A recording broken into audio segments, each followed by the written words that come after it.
Thank you so much for downloading this episode of The Wrestling Journalist with me, Vleeties and Geno. I want to give you a preemptive warning. Geno's internet was awful. It was very bad through most of this stream that we did on trovo.live/Vleeties. We are live Tuesday nights, 9 p.m. Central Standard Time. That is after my kiddos go to bed. I get out and get into the studio, and we record some stuff, and we have a really good time. Geno's internet was awful. So bear with me on that. I do reference it a lot during the stream, though, because, it wasn't my favorite. But we need to get Geno better internet, right?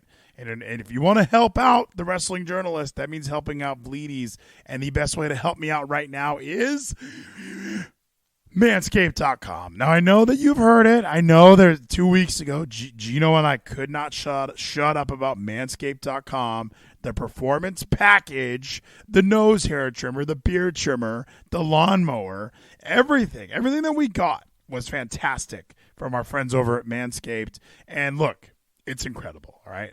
There's no way to sugarcoat it. I know that all the commercials, like I used to hear Manscaped commercials too, and I think they were like, okay, I got you. I know, guy. Stop trying to sell me on it. These things are absolutely fantastic. So if you go right now to manscaped.com and you pick up a performance package, the performance package, dudes, you're going to get 20% off by using the promo code Vleeties. It's like 20% off, all right? That's 1/5. 1/5 of the performance package 4.0 using the promo code Vleeties. Worldwide shipping for free. Well, that's worldwide. So all my Nathan Wellers in Australia, all my Bronson Reeds from New Zealand. I think he's from Australia too. Everybody use the promo code of Vleeties when you go to manscaped.com.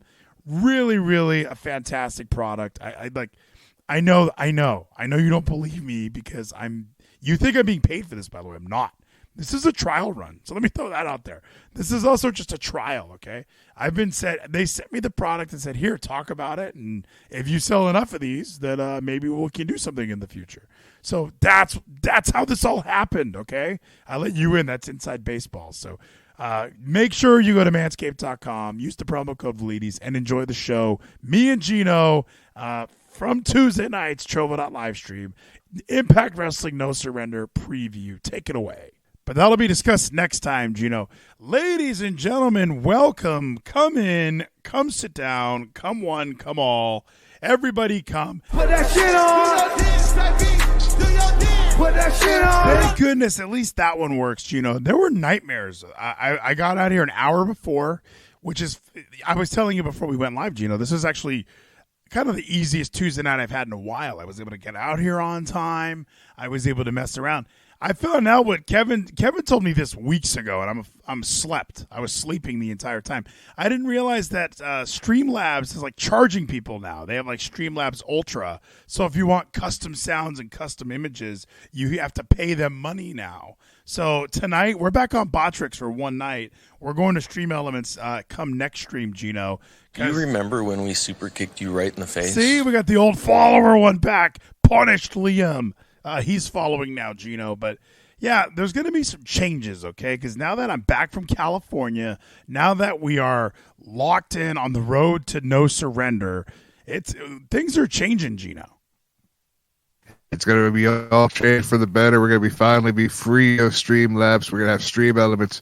We're going to be using OBS to the day we die. We don't need Streamlabs OBS or anything Streamlabs related anymore.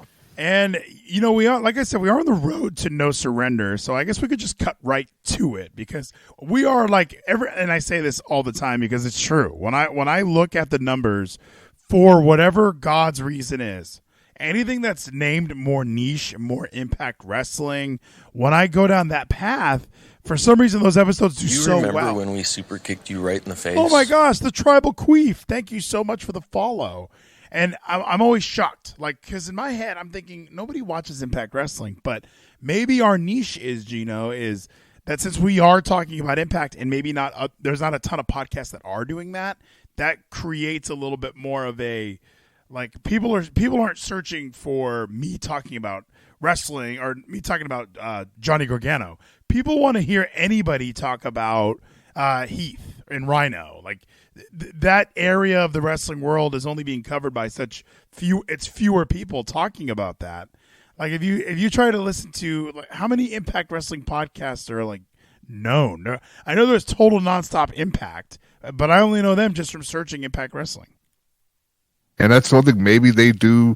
The Impact faithful follows Impact. They want to hear people's opinions on it because they know they want to know, like, if their opinions are right. Like maybe they might be seeing people the same way, just having someone to hear their opinions being spoken back to them, agreeing with them, realize that Impact is something that's more enjoyable. And you could just cut out WWE entirely, AEW entirely, just like watch clips of that while you can enjoy an entire episode of Impact and have actual enjoyment for those 2 hours. Yeah, so you're saying like being a casual fan is probably easier on the Impact Wrestling side.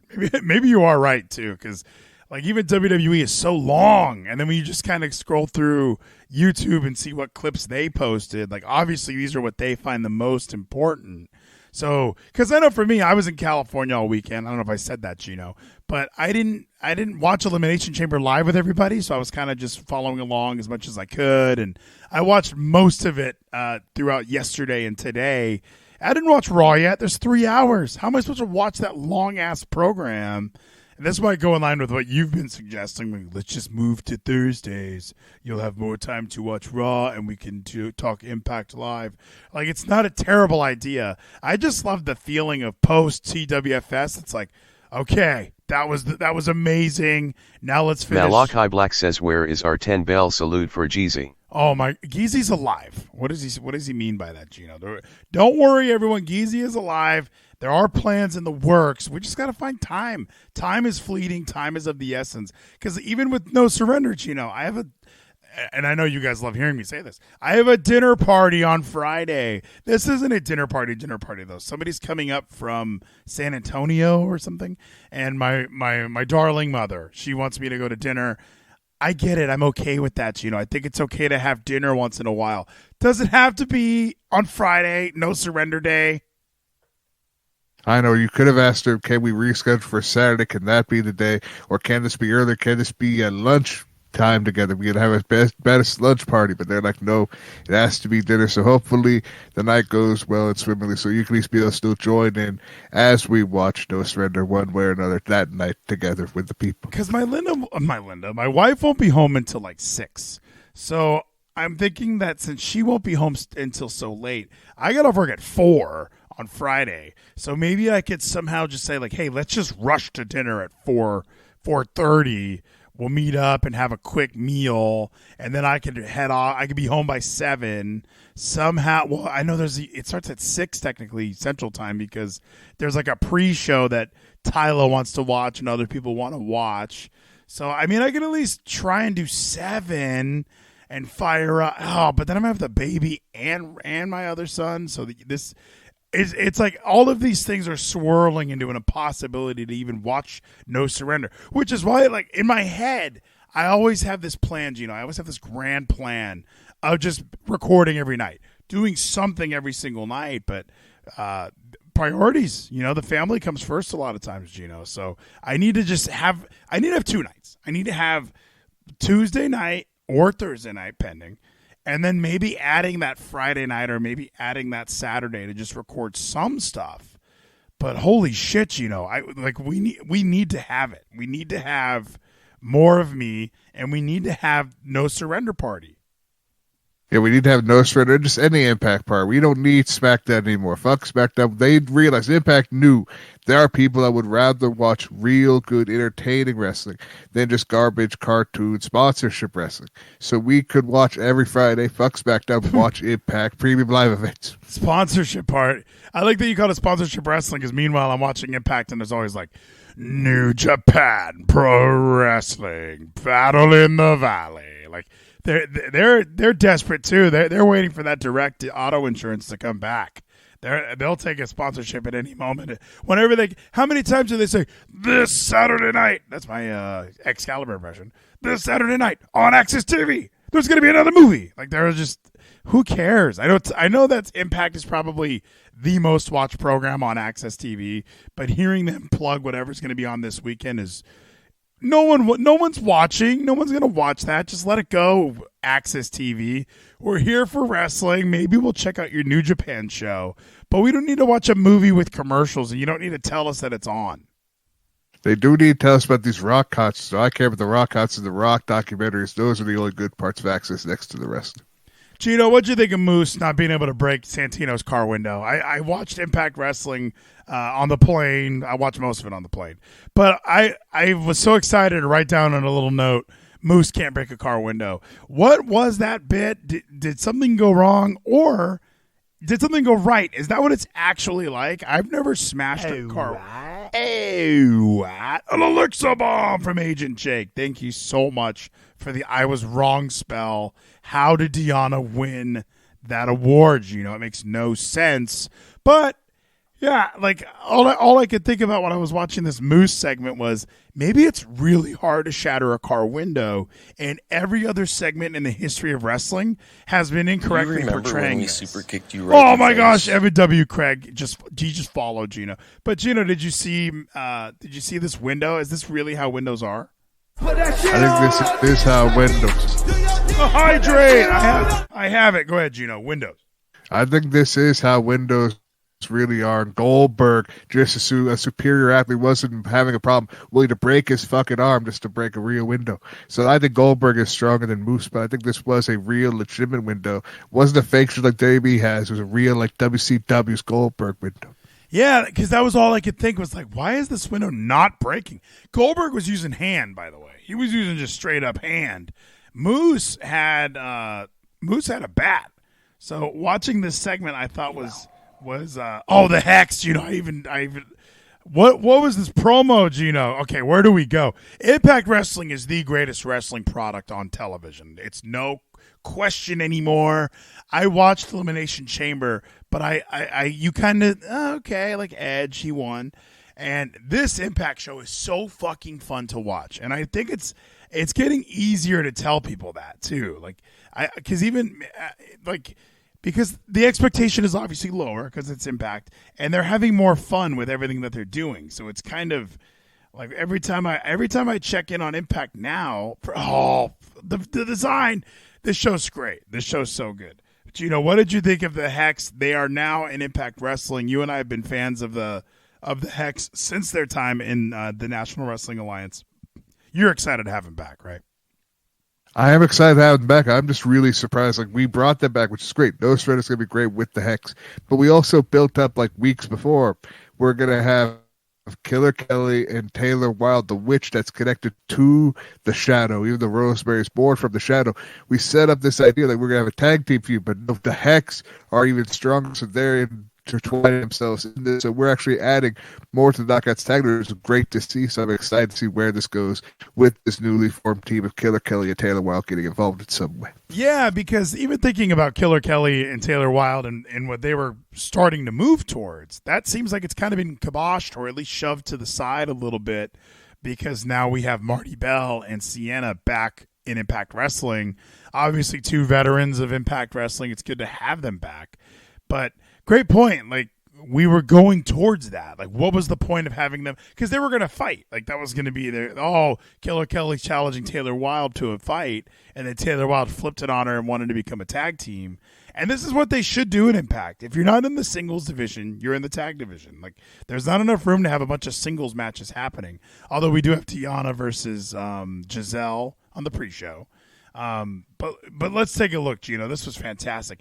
Has the Hex always been about alliterations?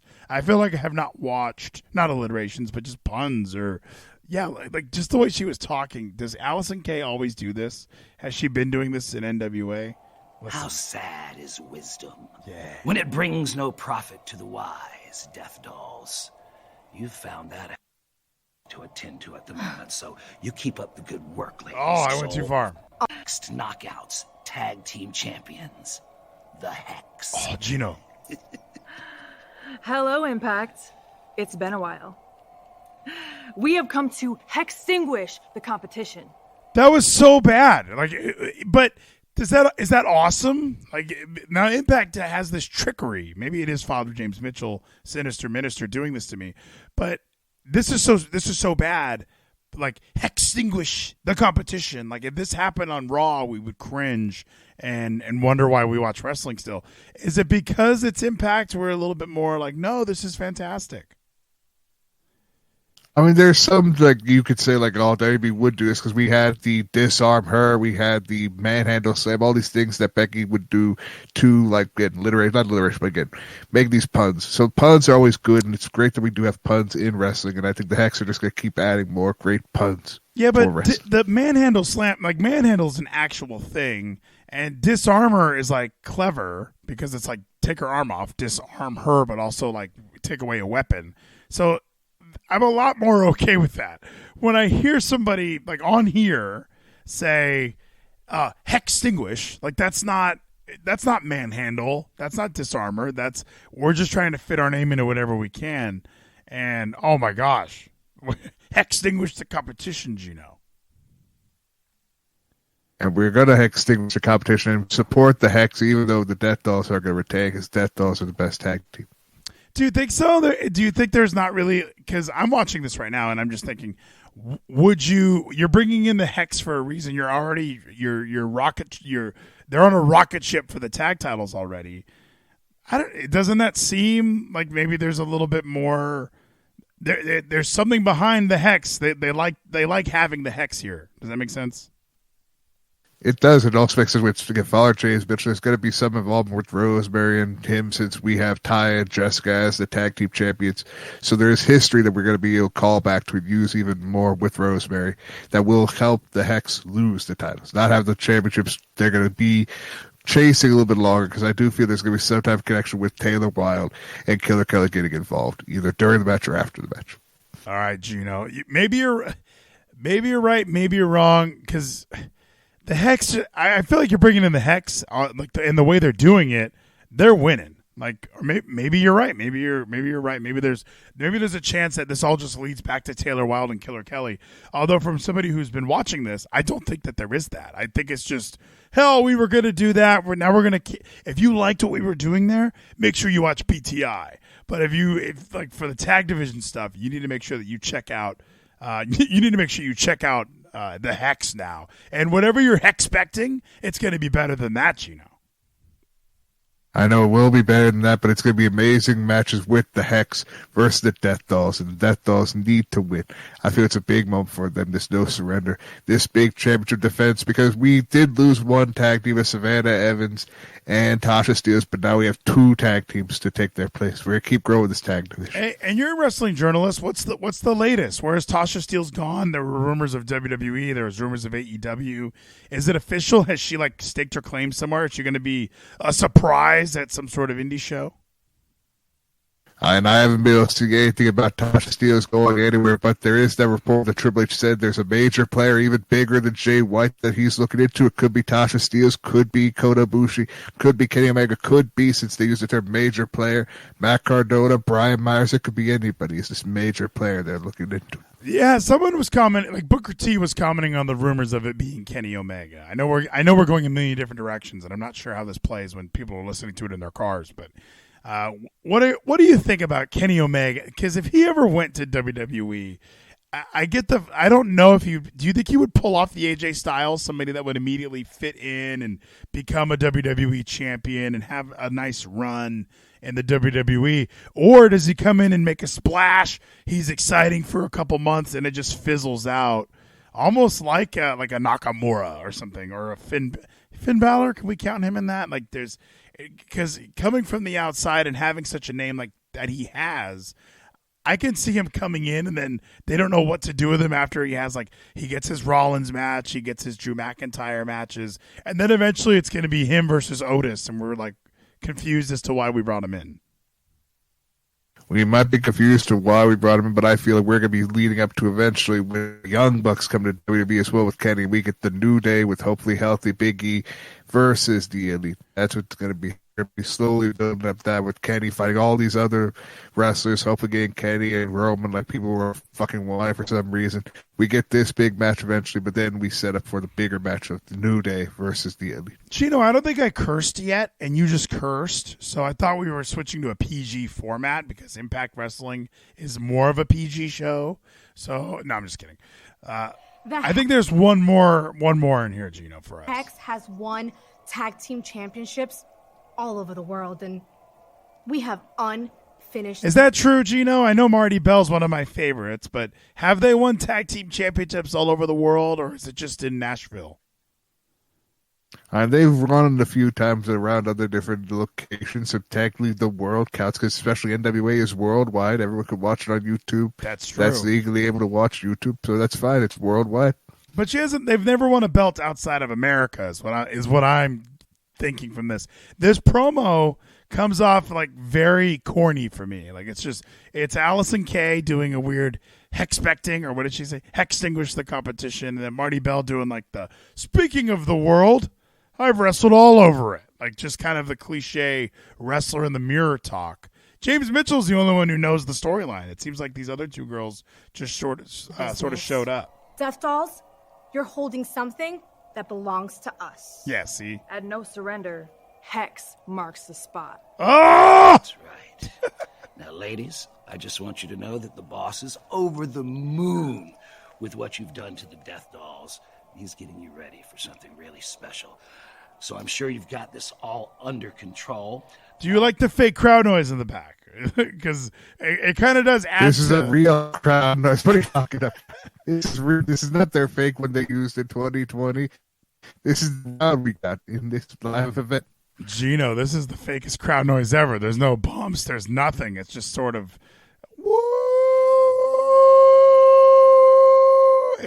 It's not a wrestling crowd. Have you ever been to a show where that sounds constant?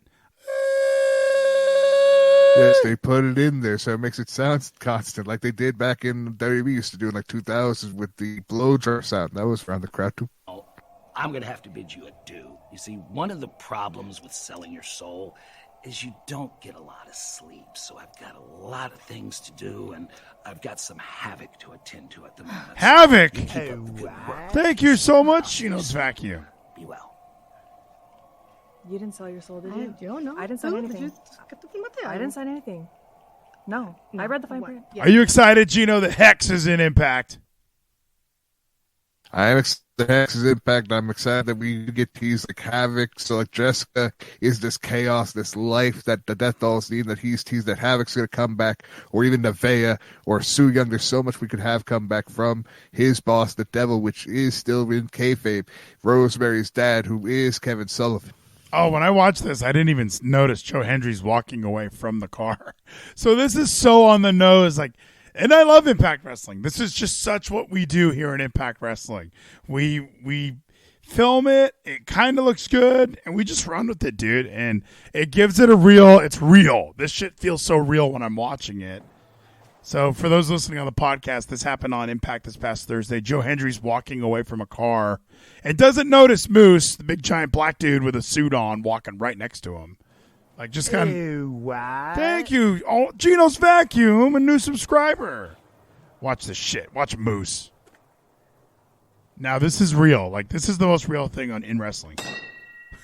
Like, dude.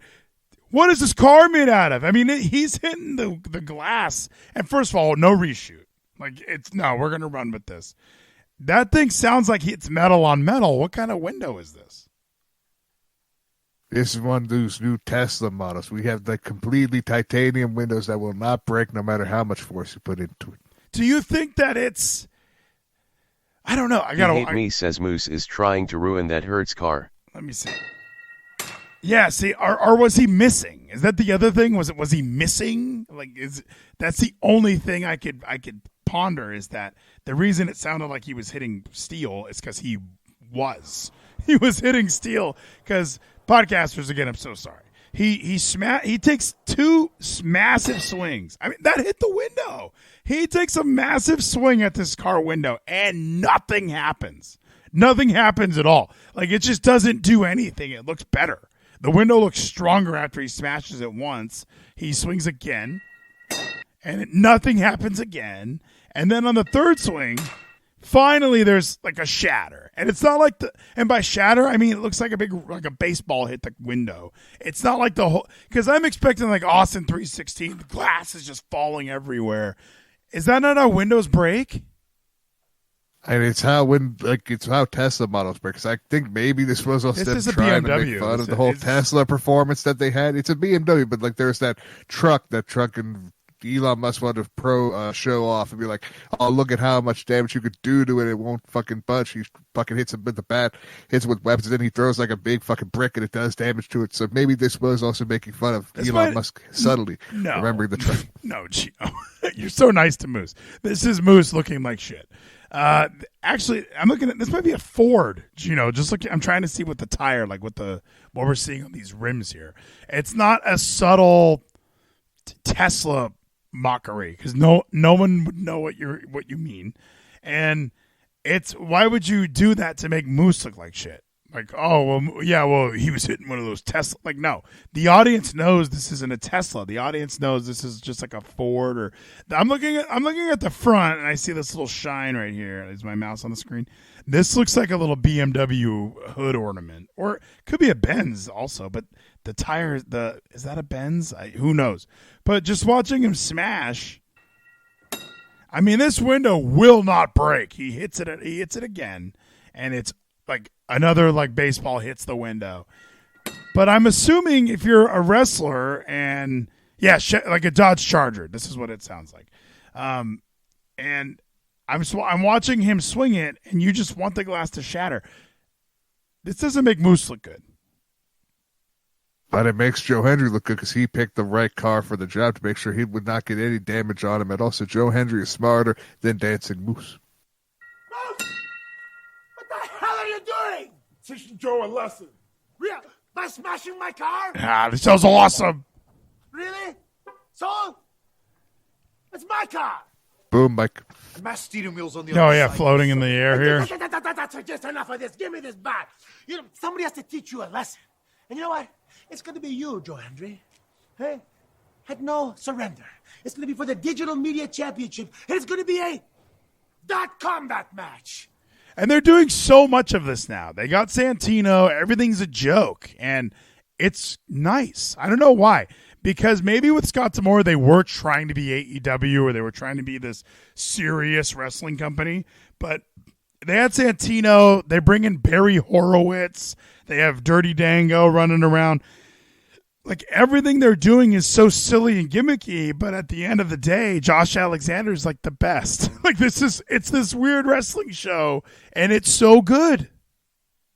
It's the best. It's the absolute best wrestling show you can watch because you get like these funny things, this irritating stuff. You get a .com match we did have before with Rich Swann. That was your favorite match from that entire card? Was with on the that keyboard? With Rich Swann and Brian Myers with the keyboards. You had all these digital weaponry that they used. This was your favorite match. You get to see it again with Moose and Joe Hendry. It's going to be the best. Dude, I did not know that was a .combat match. I just thought that was the first ever digital media title match, and they were using all those weapons because it was like keyboards and the internet and stuff like that. I didn't know that was a .combat match. So now I'm dude, this is going to be... Dude, No Surrender's going to be sick, Gino.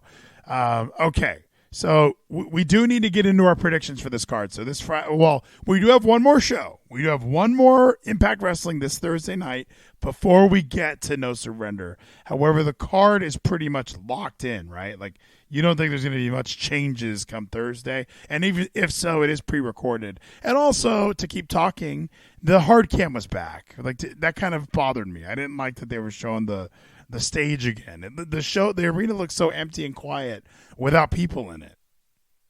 That's everyone wants it one way or the other. Like Tyler does wish that the hard camp's gonna be right there, like it normally is, because then he'd be able to see himself. But then there's like you're gonna look empty in that arena, especially because it's gonna be in like a hotel location. Like it's not gonna be as big as like a real venue, so they are gonna probably do that camp. So you're gonna be fine there.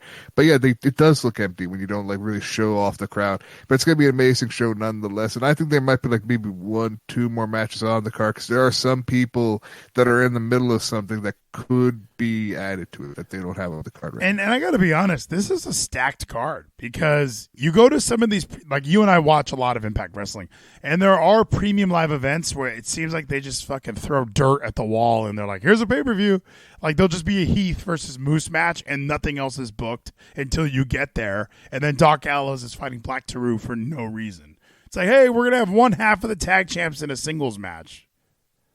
Cool. But it ends up being a great match. Just like we have like even though this is on an Impact, a weekly show, we have like a Joe Doring versus Luke Gallows match. which was one of the matches of the year. But that's what I mean. Like, if you're gonna sell me a premium live event, don't put matches like that just for no reason. Like, there was one WWE event where it was. That was a hydration. I got to take a sip. There was one WWE event where they just had like a Jack Swagger versus Evan Bourne right before the main event. Like, they literally had a popcorn match that they didn't advertise. And they were like, it's time for your bonus match. Like, no, that's not a bonus match. That's a punishment. And we don't want to watch that. So you might have liked the Black Screw match. I did not, Gino. And I felt like, why am I paying for these events if these are what I'm getting? So this is a nice looking card, though. Let me get it up on this. Wow.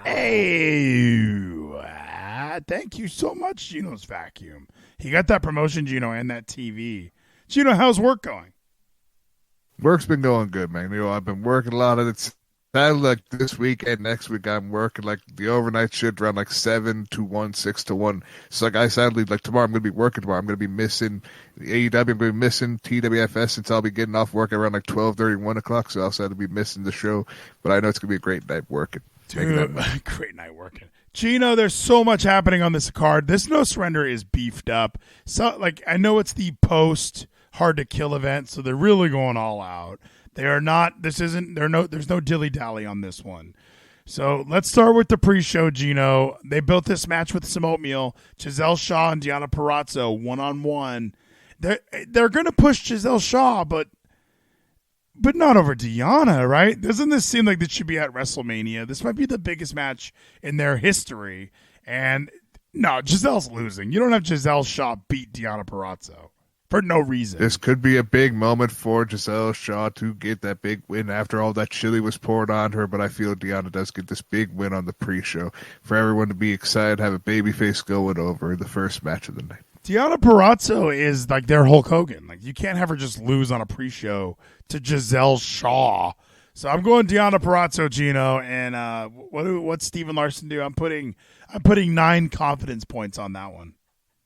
I'm not entirely too confident because they might be trying to push this Black Widow gimmick, so I might just go with 5 confidence points on Deonna. Do you think she can lose and then turn on JV Doll? Like that'd be super Black Widow. She takes out like her man. Or her man helps her win. That's what I also think, because she does have a second. Well, Deonna's by herself. She doesn't have any friends anymore, so I think this could be what costs Deonna the match. Sticking with the pre-show, Gino, Jonathan Gresham and Mike Bailey. Remember, you really like Jonathan Gresham. Does it confuse you that he is on the pre-show of this event and not on the main card? Does it confuse you that Mike Bailey, like this, maybe they're treating this like Kevin used to talk about with like WWE should do like prelims. Like, the prelims are free on YouTube or on the Peacock free version, and then you have a main event of the prelim card like UFC. And then you go on. Says please bring back Jeezy. The XFL was amazing this weekend. Oh, Daniel DiNucci, Gino. Actually was pretty good football. Josh Gordon got a touchdown pass and threw for a touchdown pass. I felt so bad. Like, oh, dude, you used to be in the NFL, and this is your life now just because you smoke weed? So do you think that's what they're trying to do here? Like, on YouTube and the pre-show, you get a really kick-ass main event type match? And I feel like that is obvious. So they're giving us this match, this 2 contrasting styles with Jonathan Gresham and Speedball Mike Bailey. You're like, I don't know how this is going to coexist to make this amazing match, but it's going to end up being probably the best of the entire card. People, you know what? $5 for tonight. I'll be willing to pay that to be an Ultimate Insider and watch this amazing card. Oh no, Gino, the audio was so in and out. I think people know what you were gonna say. You were trying to plug Ultimate Insider. You were talking about $5 and that's what you said. $5 to be an Ultimate Insider. It's totally worth it. I agree. But this match is free. I mean, yeah, you're going to watch this. You're going to say, okay, do I want to subscribe? And then, yeah, that's what you were trying to say. So I heard it, Gino. I just made it sound more clearer. Great work. I heard you're using a laptop. You don't have a computer? Not an actual computer. I'm stuck with this fucking laptop. Geno's Vacuum says, did Gino get his mic from the warehouse? Wait, so do you watch, because you live on your computer, is that all you are on, is this laptop? All I'm on is this laptop and the Xbox Series S and PlayStation 5. That's all I'm on. So you were able to get all those things, the Series X, the PS5, you were able to get those things? Yes, over the time I've been able to get those things, and eventually I'm going to be working on getting the fucking PC. Even though it's so fucking much money, get a proper monitor, television, like actual monitor, actual tower pre-built, because I don't trust myself building a PC. Yeah, and your mom is super cool for never asking for rent or for help with groceries. That's very nice of her. When we all said, Geno, you should get a job, we did not know that it meant you would just buy yourself a bunch of frivolous bullshit. But good for you. I mean, hey, I'm excited that you're working. That's step number one. I'm excited that you have a Series X and I don't. I'm excited that you have a PS5 and I don't. But those are things you value. You got to do what's true to you. And for you, it's not having a family and shit. No one needs that. You're going to play video games for the rest of your life because those love you more.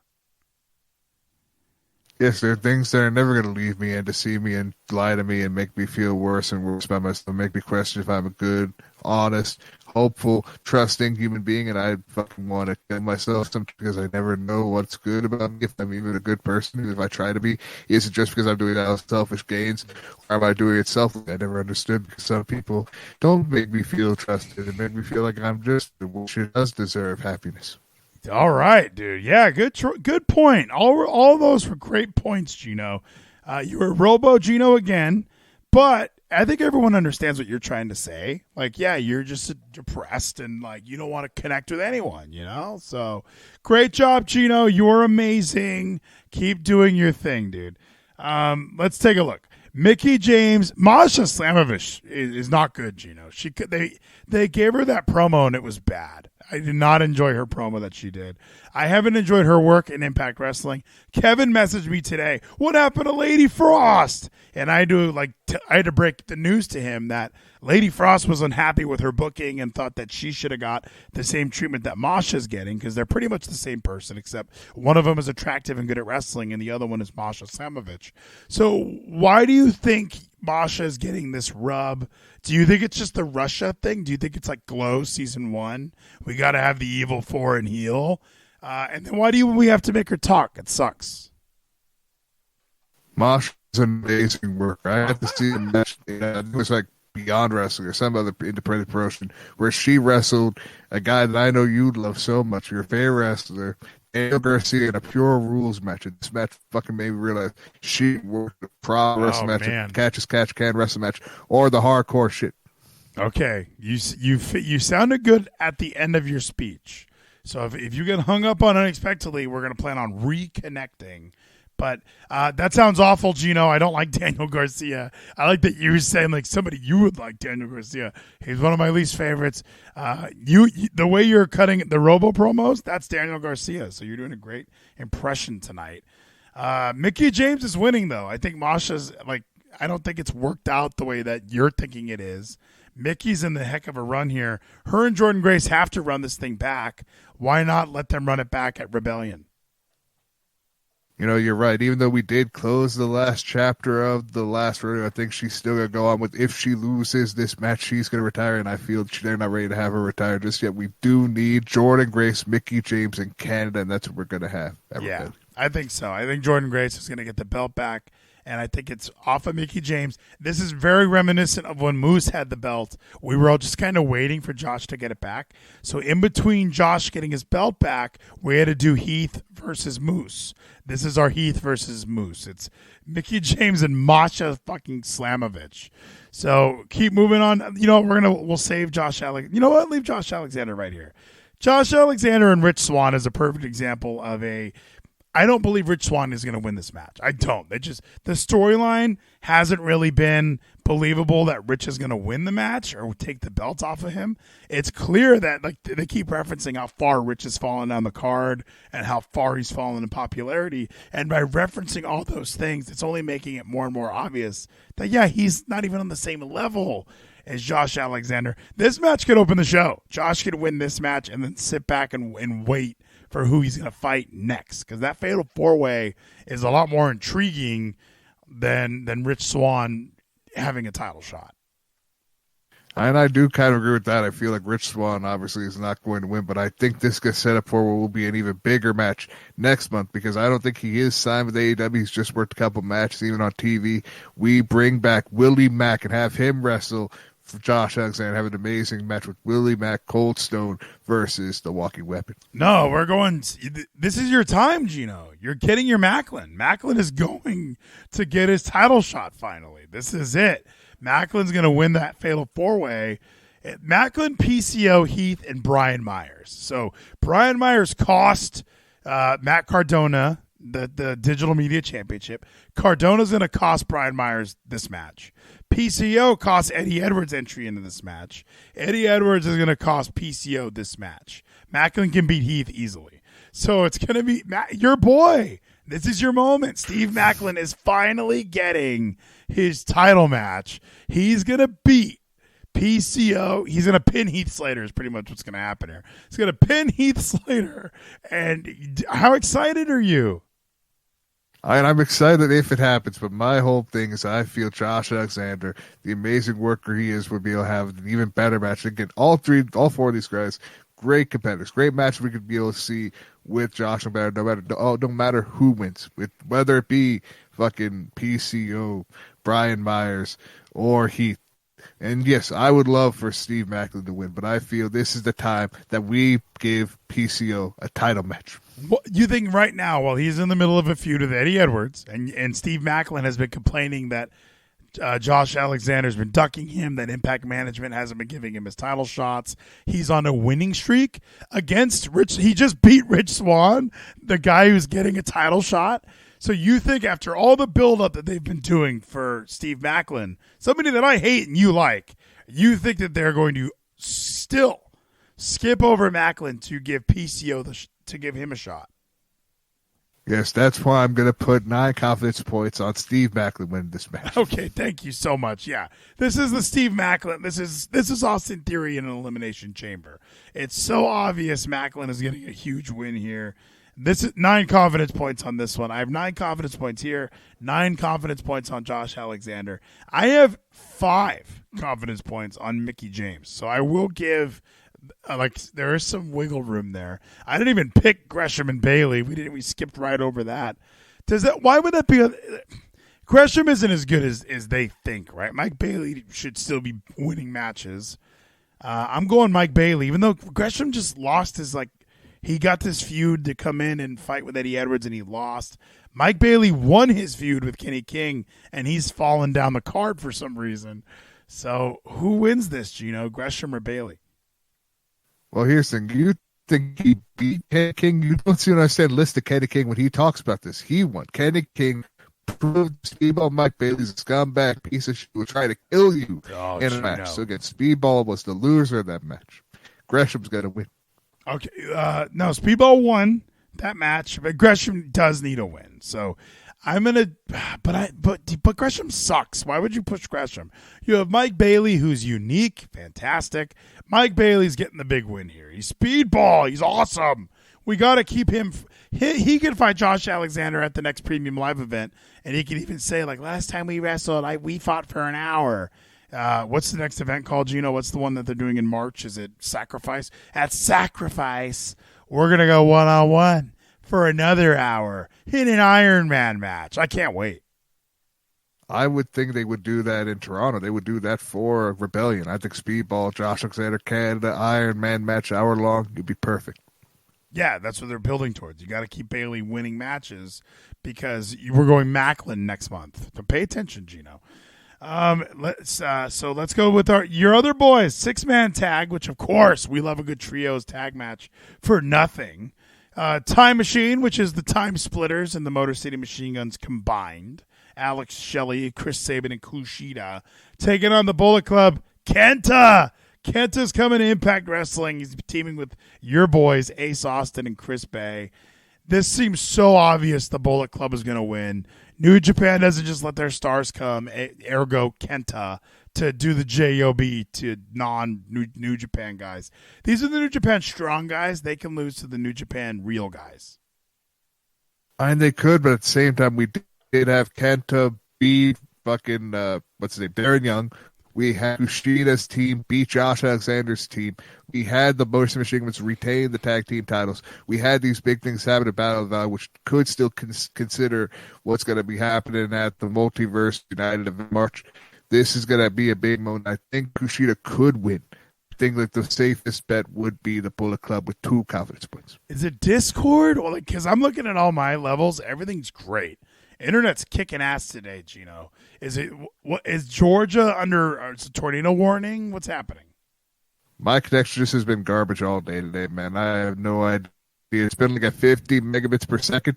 Oh my, down. 50? Like I know my upload garbage too. Like my shit's the worst. It's been bad. He hate me says Bullet Club is beyond stale right now, and that fat robot to your right is spewing out bullshit Vleeties. Gino, I might have to do all the talking. This might be a solo Vleeties show. What's 50 bits?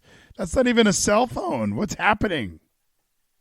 It's been the worst. So, Gino, hold on. Let me sleep through the day. So, as much as you love playing PS5 and Xbox, if you had your own apartment, you could control your internet speeds. I pay for the high internet. Like, I had to. I moved here, and they were like, oh, well, that neighborhood doesn't get the same internet speeds. You're going to have to get this one, and it was upgraded. It was like 500 down, and I was like, let's just do it. How much more is it? And they were like, $20 plus we'll throw, or I think it was $40. We'll throw in live channels and Red Zone for another 20. I was like, let's fucking go, bro.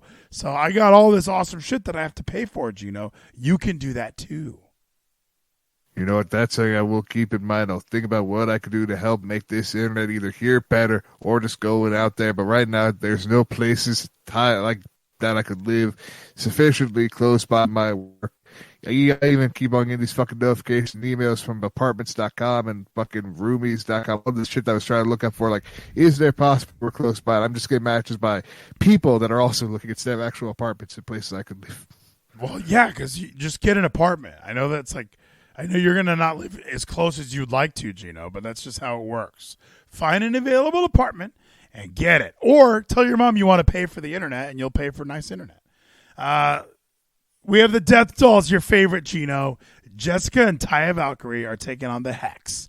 And Rosemary's been reduced to manager, right? She's just a manager now. Like, does that upset you? You're the big Rosemary stan in the room.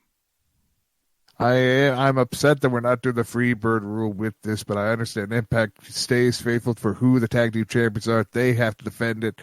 So I think this is a good role for now because Rosemary will still be able to have singles matches, 6-man tag matches, and hopefully we do get some type of change and maybe we are going to see Havoc come back and cause some form of chaos that causes the Death Dolls to lose and that they need to bring Jessica back because all this time they wanted Havoc back, but they're now going to want Jessica to help the team again. We'll see. So I'm thinking but the Hex are like... Now that I'm looking at it on paper, why would the Hex win? The Hex sucks. So I'm going with the Death Dolls. You're right. Death Dolls have the awesome song. They're still fresh. They can do some longer-term storytelling with this. You brought up Taylor Wilde and Killer Kelly being a tag team. So why would you pull the titles off the Death Dolls right now? It doesn't make a ton of sense. So Frankie Kazarian is taking on Khan in a singles match. We know that Sami Callihan is in his like 5th step of the 7 deadly steps or some shit. Did Angels and Khan also do the 7 deadly steps?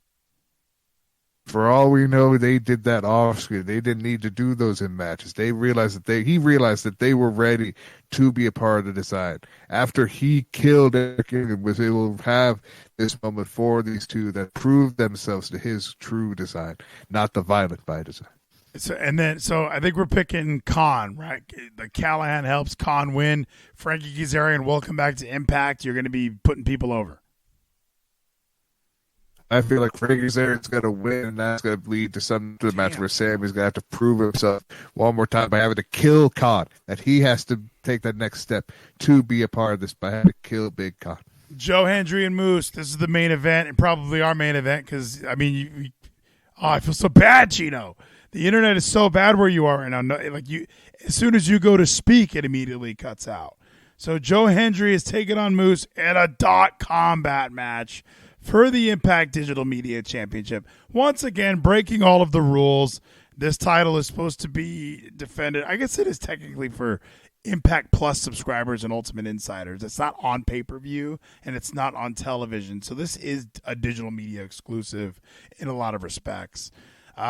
Joe Hendry and Moose, it's hard to argue, like, just leave the belt with Joe Hendry, right? Like, you got to have Joe Hendry's doing a great job with the belt. Or do you think this is that moment where they can give the belt to Moose and they can hotshot the thing back and forth a little bit to keep this feud interesting? Because I'm loving the feud. Like, because even Kevin was like, "You don't like Joe Hendry because you're a Moose stan," and he's right. Like, that's just the most true thing. Is I have a resistance to Joe Hendry. Joe Hendry's pretty awesome the more I watch, but I love Moose. I feel like he's the most mistreated, misused guy in Impact Wrestling history. He put over Rich Swann a bunch, and now look where Rich Swann is. I don't know, dude. I kind of want to say Moose. Just he doesn't even have to be champion for very long. He could be champion for the night and then lose the belt on Thursday. Now, it would be great if Moose won. I would love if Moose won, but I know Joe Hendry obviously is going to win either just by himself or with help from the Demon, Barry Horowitz, Johnny Swinger, Zicky Dice. People are going to get involved because it's a combat match, no rules. We're going to get some type of shenanigans happening where Joe Hendry wins because of some form of support. Yeah, there's going to be some shenanigans. I agree with you on that. Like, it's a combat match. Anything goes, damn it. This is going to be a good time. So, No Surrender is going to be fantastic. I'm trying to iron out all of the dinner plans as we go. Once I have everything finalized, be in the Discord. I will announce start times. Geno's internet is not good. We do not want him sharing the screen. It's for us to rely on watching our No Surrender. Geno, if we did a post show, how would it sound? And that's a good question. We should find out how that sounds. Hopefully my internet gets better by Friday, but I doubt it will get any better. But I'll be here. I'm going to be having no work Friday, no work Saturday, so I could be here as long as we need to and for however long we want to go after the show. When did this start? When did the internet thing start? Because I feel like it wasn't this bad last week. It started recent. It started like yesterday or today.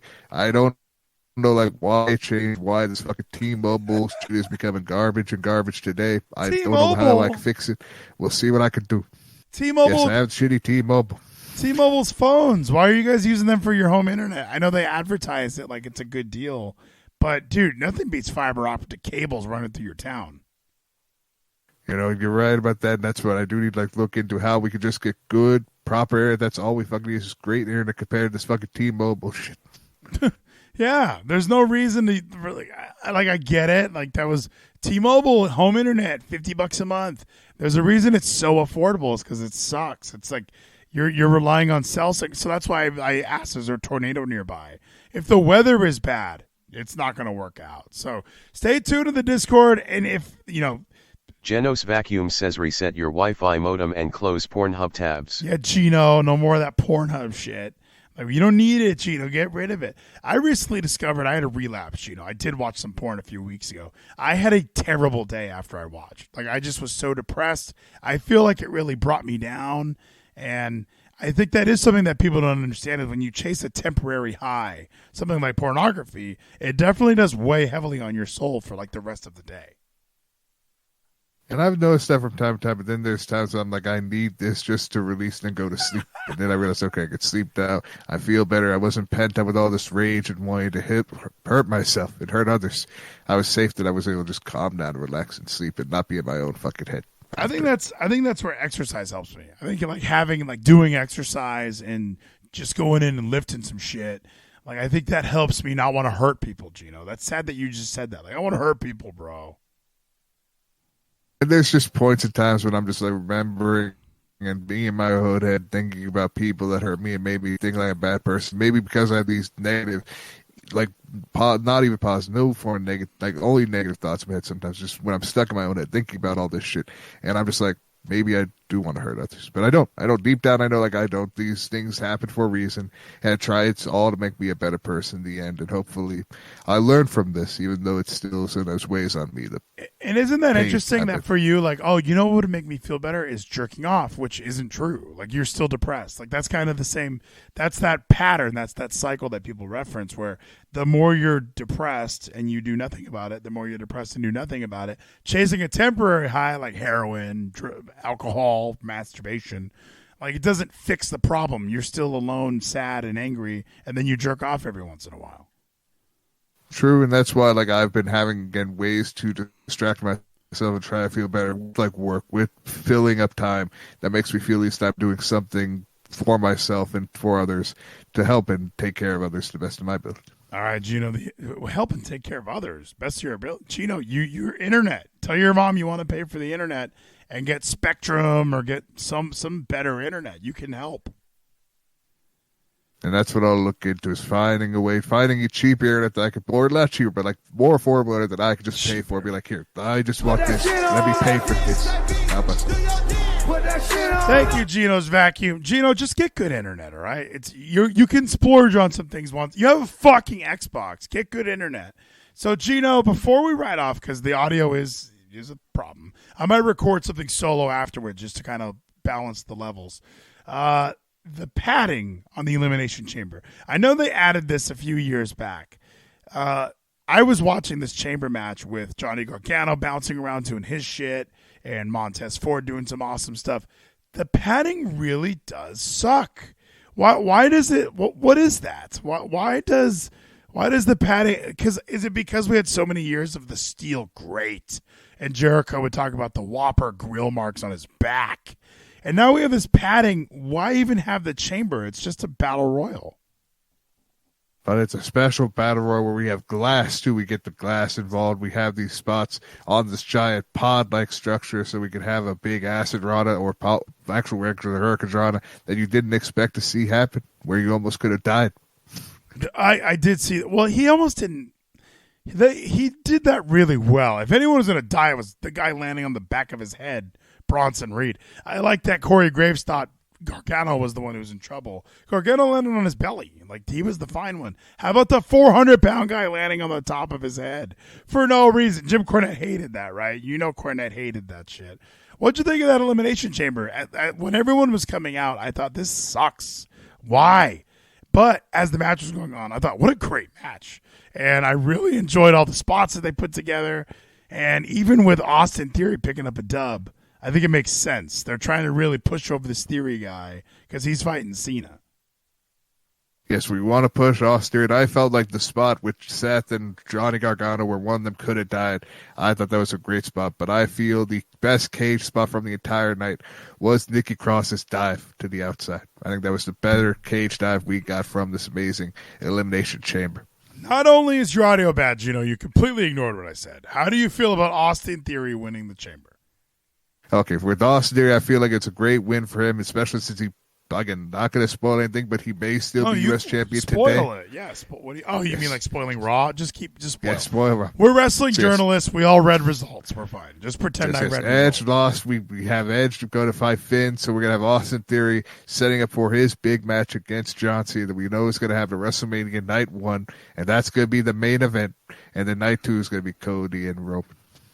Is Theory a main eventer? Have they done enough for you to put him in the main event of an event? Like, I just can't rationalize that in my head, because even when I watch Raw now, I know he's the last thing that's on it, but he comes off as such a mid-carder to me. He's not at that level of a John Cena.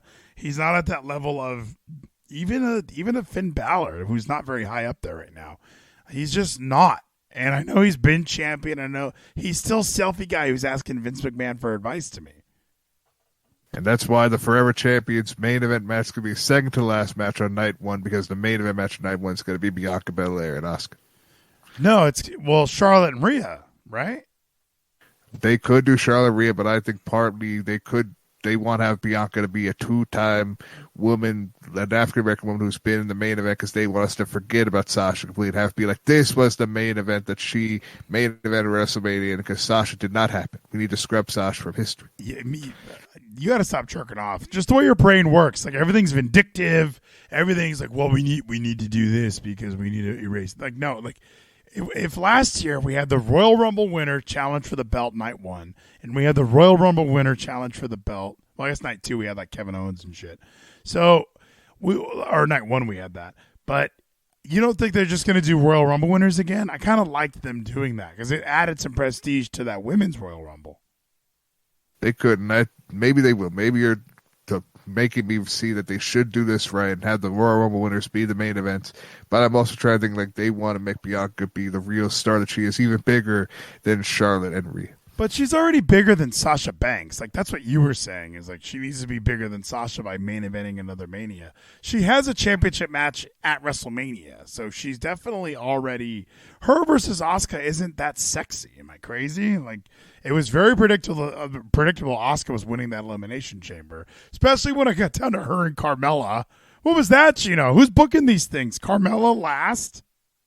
You wouldn't be able. You don't think Bianca Belair and Carmella would be able to have an amazing barn burner match, especially with Corey Graves on commentary, pushing her to be like, this is her moment to shine.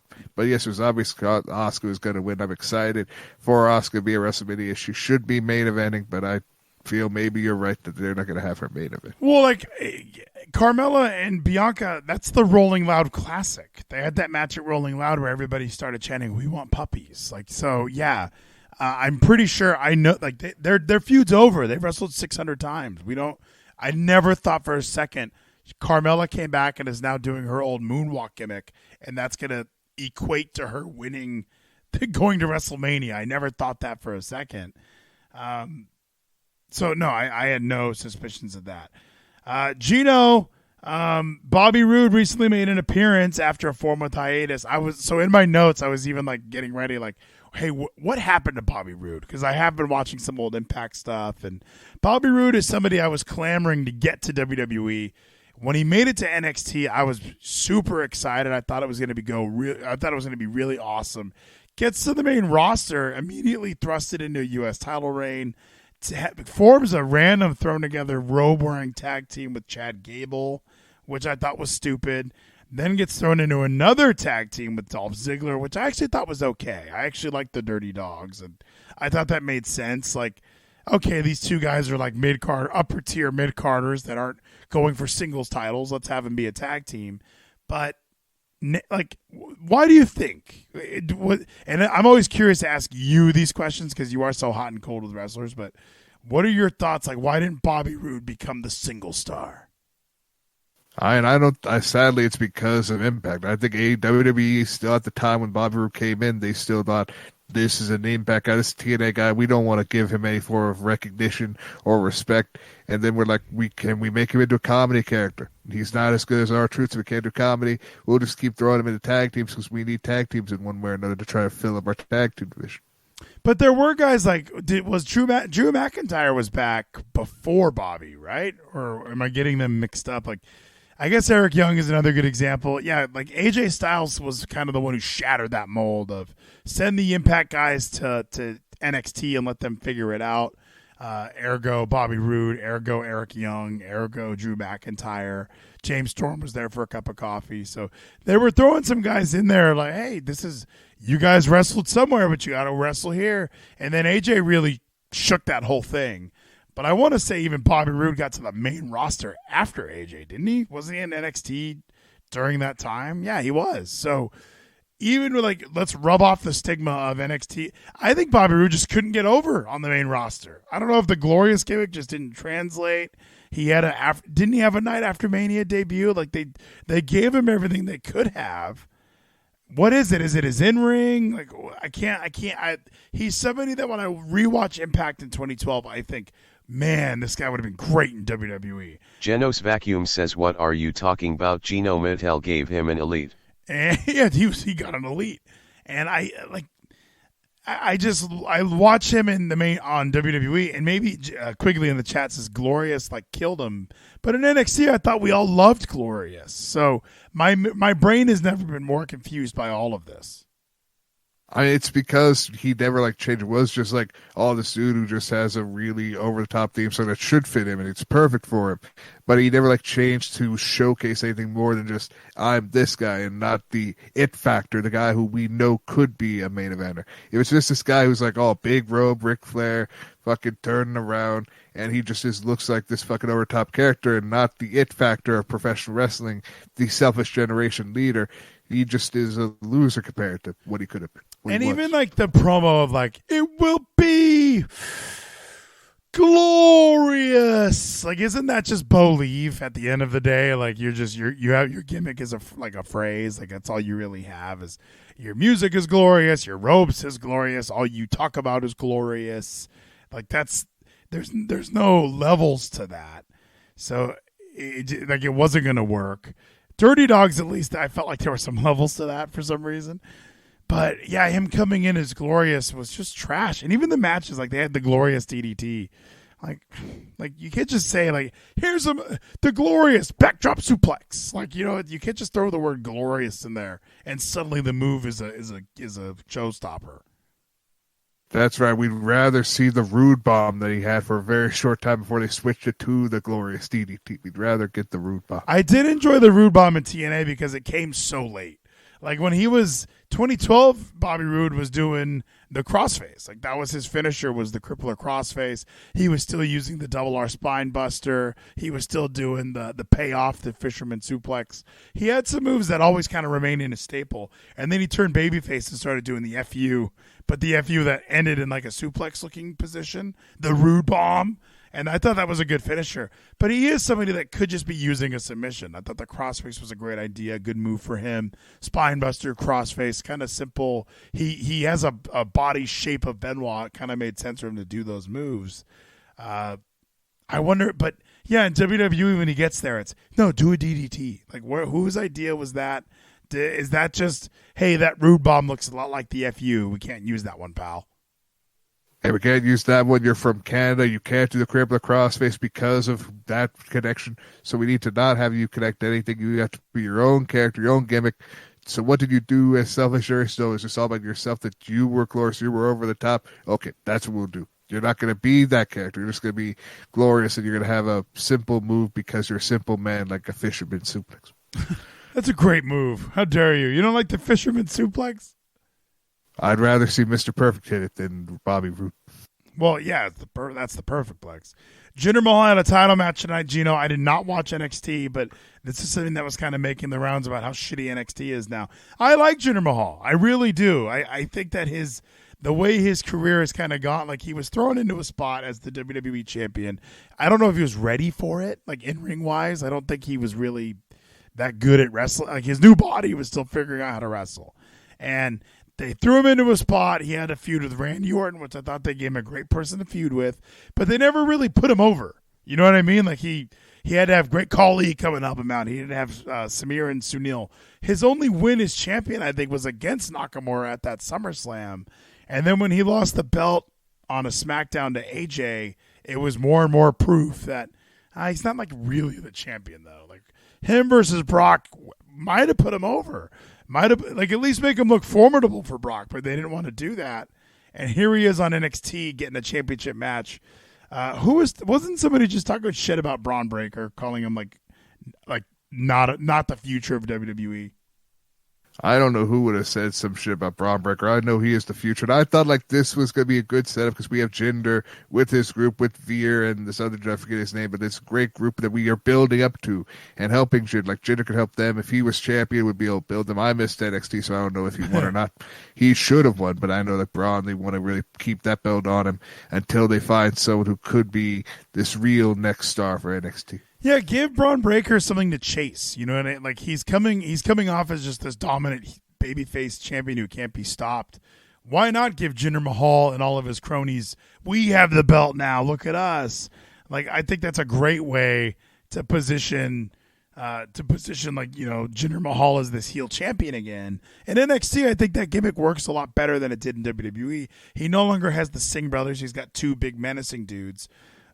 I think that all fits. If Braun Breaker is chasing him, you could even argue former WWE champion has the belt now, but Jinder Mahal just continues to get buried and slip further down the card. He looks great. I'm loving Paul Jinder Mahal. I think he still has a future. Am I crazy? I mean, he's always going to be a talented worker. He's always going to be a good hand like Ty Dillinger is. He's not going to have he's got like lame characters, lame gimmicks. But he's always going to give you like a good match. They're going to be like, you know what, at least I felt satisfied that we got a match of the babyface one.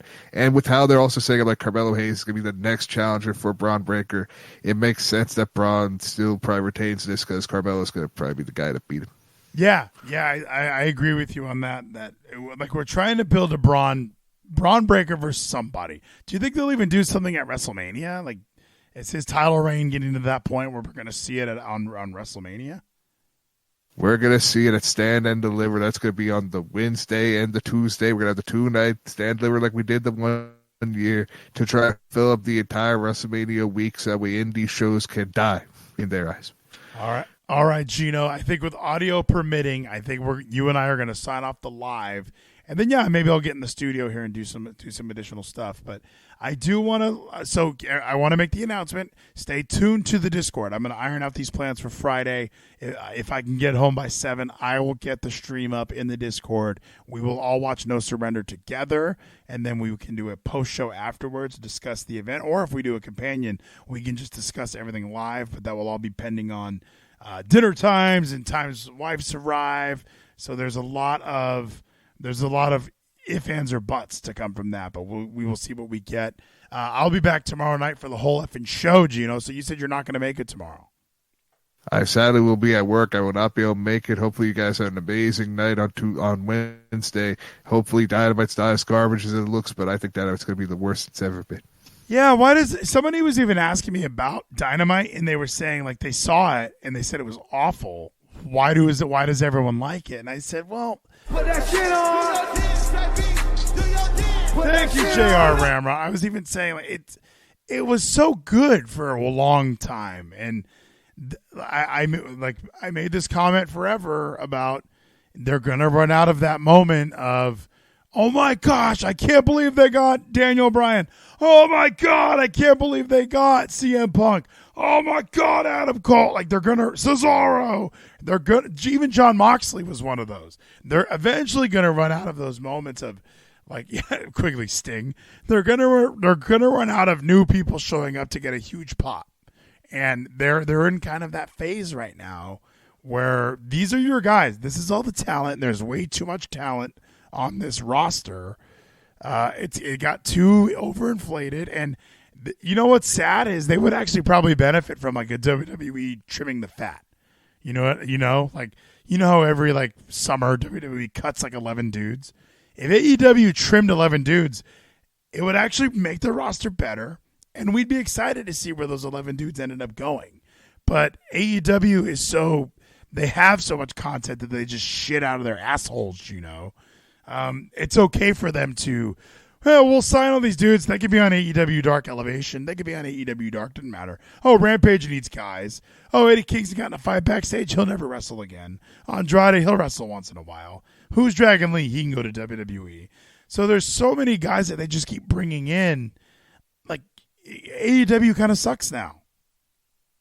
It does suck, especially even giving people moments to shine on the mic. Not many people can do that, especially tonight. I randomly decided, okay, I'm going to see what happened on Dark. Rohit Raju had promo, and I was like, he's great. Use him. Why do you have him sign and not work with Rohit? He is the Rock that you want to have with Ricky Starks. He's basically the better Ricky Starks because he can put up a promo like the Rock, have fucking great work ethic, a good charisma like the Rock, like Ricky wishes he had.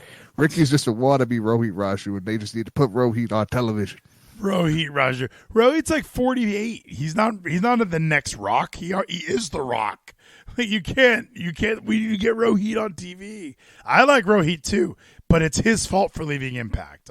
Whenever these Impact guys walk away from the company now, I'm no longer sympathetic when they're not being used on TV. Kiera Hogan, you should stay where the grass is greener where you water it. Okay, I know that Punk said that. My boss says that, and yeah, there are people like a Rohit Raju, Kiera Hogan. How many people walk away and go to AEW thinking, Sky Blue, my career is going to take off? No, it's not. Yeah, that's a sad thing, and that's why people are probably realizing now, and even workers are probably realizing, I should be going back to Impact. We could see Rohit come back and reform, make the X Division even greater. Because Trey Miguel, great champion, he finally has some character besides just guy who can fly high, and he's so high. He's just a great character now, but we need more people in the X Division, and hopefully get these long-form contracts, multi-year contracts that probably these people be paid like Ethan Page and Rohit. They can come back to Impact and realize that this is real home for wrestlers. Dude, Trey Miguel's awful. Why do you think Mike Bailey's not back in that title mix? Isn't that kind of a miss? If you have speedball on your pre-show. Jonathan Gresham is an X Division guy. So I know you said we need more X Division guys, but we have a bunch of X Division style wrestlers. Why aren't we just repackaging the X Division or just repositioning some of the talent? And maybe they're kind of doing that with Crazy Steve because we haven't seen him for a minute. Now he's finally having this big push. It's a great move for Crazy Steve. Hopefully it's going to be a great match tonight, this win Thursday night. That sadly I'm going to miss as well. I'm actually going to watch it during work since I have Ultimate Insider, so at least watch that on the YouTube while I'm working. So I'll be able to see Trey Miguel, Crazy Steve, amazing match we're going to see. And then hopefully we're going to see what happens to the X Division because Speedball is obviously going to be in the main event. He's going to fight Josh Alexander Canada, hopefully. Then we're going to see John Gresham could be in the X Division, and maybe he'll fight Crazy Steve, Trey Miguel, whoever could be champion by Rebellion. Yeah, and I wonder, before we go, I know I said we were leaving, and I already wrapped. We already wrapped everything up. But if we go to if we look at the Impact Wrestling roster, and you just kind of see who's there.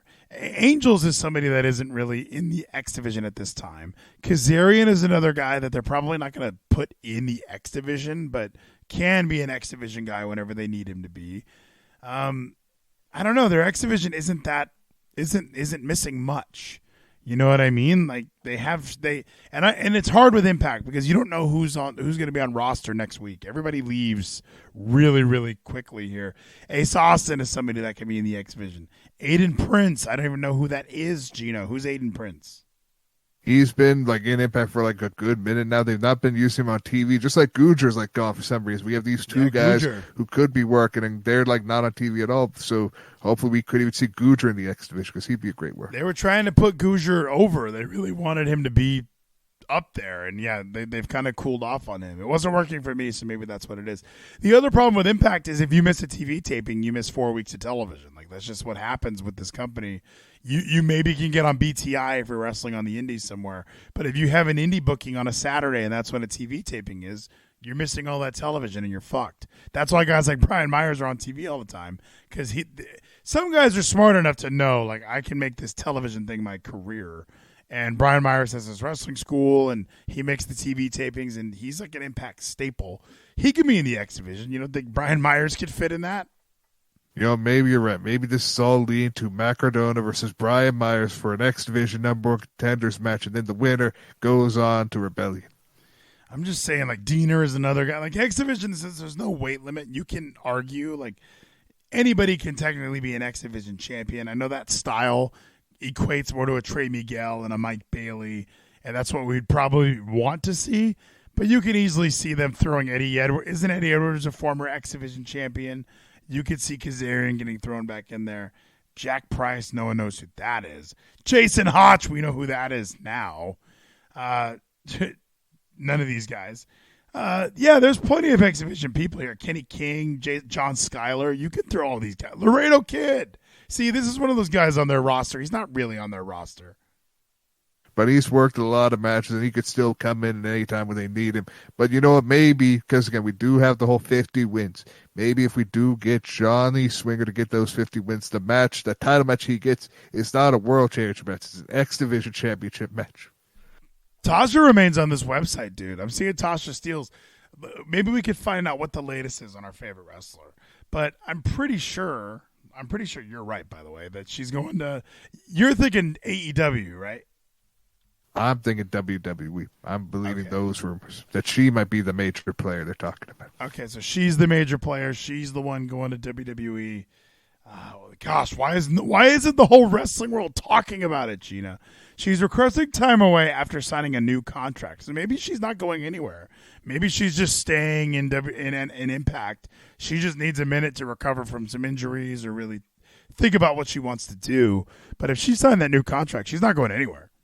Hell yeah, if she's signed new contracts in May, she realizes that she needs to stay here with the Impact, and maybe she is going to have these weeks off, have some time to recoup, recover, and realize that maybe I should change up my moveset and not do the crucifix bomb, because I can't hit it on everybody that I want to make it look good. It has to be on the right people. So have something else, and then bring back the crucifix bomb on certain people. Yeah, it has to be on the right person, a.k.a. people that can just fall backwards better. That's all it is. It's just the person receiving the move is doing all of the work, Gino.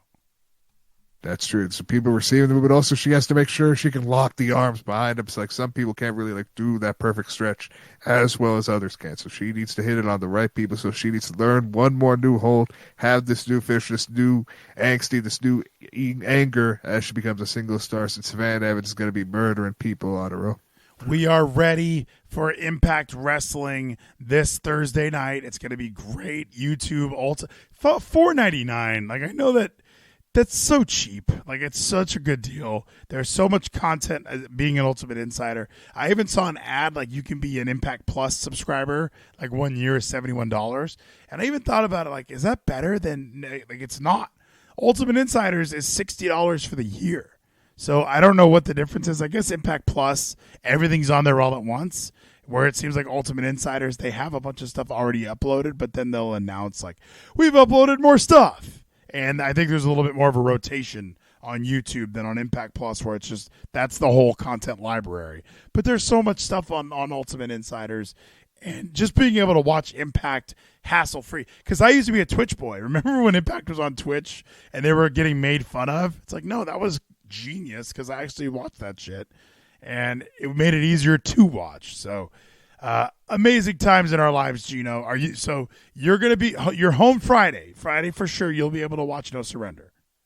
Yes, I'll be able to watch No Surrender. We're going to see how I could stream it, or if maybe we could find someone with a trusted connection better than mine.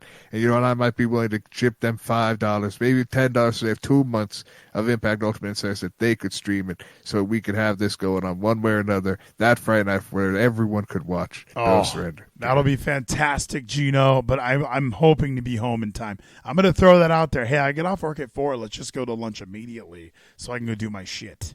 So thank you, everybody, for being here tonight. Stay tuned to the podcast feed because I will be putting up some more stuff throughout the week. And, yeah, Geno, we did it. Any parting words before we go? I just hope you all have a great night tonight and tomorrow on TWFS, since I'll be working. Love you all. Speak to you again soon. Let's do it, Geno.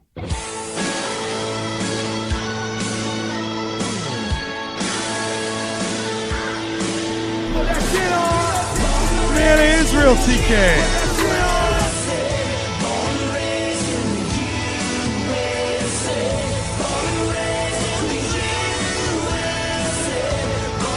Thank you, Geno. Geno's back in says I have 1 GB speed I could. 1 gig, Geno.